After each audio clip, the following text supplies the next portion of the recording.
Omulungi atulaba nkwaniza nnyo nate wano ku Startv emunyenye eggwanga mu kaseera we tukutuusizaako embeera y'obudde. Omwanjuzi nze Lubega Michael. Waliwo ebitundu by'eggwanga enkuba mwetonye era we ziweredde essaawa 3 ez'enkya ya leero. Buduuda yabadde wezeza millimeters 25, Kasese millimeters 2.2, Entebbe millimeter 1.7, so nga teyo mu Kabaale yaweze millimeter 1. Embeera eno yavudde ku mpewo okuva ku nnyanja Nalubaale okusaasaanira ebitundu by'eggwanga ebitali bimu, ekireeseewo enkuba okutonnya wano na wali mu bitundu by'eggwanga ebitali bimu.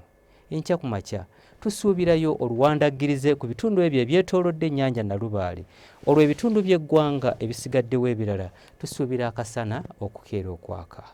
Wabula olw'eggulo tusuubira embeera y'emu mu bitundu by'eggwanga ebisinga obungi nga n'ebbugumu erya waggulu tulisuubira okutuuka ku degrees 32 mu bukiikakkono bw'eggwanga lyaffe. Ebitundu ebyo ebiri ku lubalama lw'ennyanja Nalubaale tusuubira ebbugumu okutuuka ku degrees 29 omwo nga mutwalire n'ekibuga kyaffe ekikulu Kampala.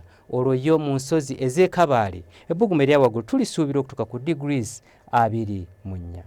Bwe tweyongerayo mu bibuga ebimu ebiri ebusukkansalo w'eggwanga lyaffe mu Dubai ne Nairobi tusuubirayo omusana okwaka, so nga ate mu London tusuubirayo enkuba okutonnya nga n'ebbugumu erya waggulu lijja kutuukira ddala ku degrees 13. Gwe munnaffe omulabi waffe omulungi twongera okutegeeza nti enkuba etonnya eyongera kuyamba kubeera nti teekateeka ennimiro zaffe. Ekiseera ekituufu eky'okusiga tujja kubeera nga tukikutuusaako wano ku Startv emunyenye eggwanga. Ebyo bye tukujjidde mu kitongole ky'eggwanga ekivunaanyizibwa ku mbeera y'obudde, nze Lubega Michael.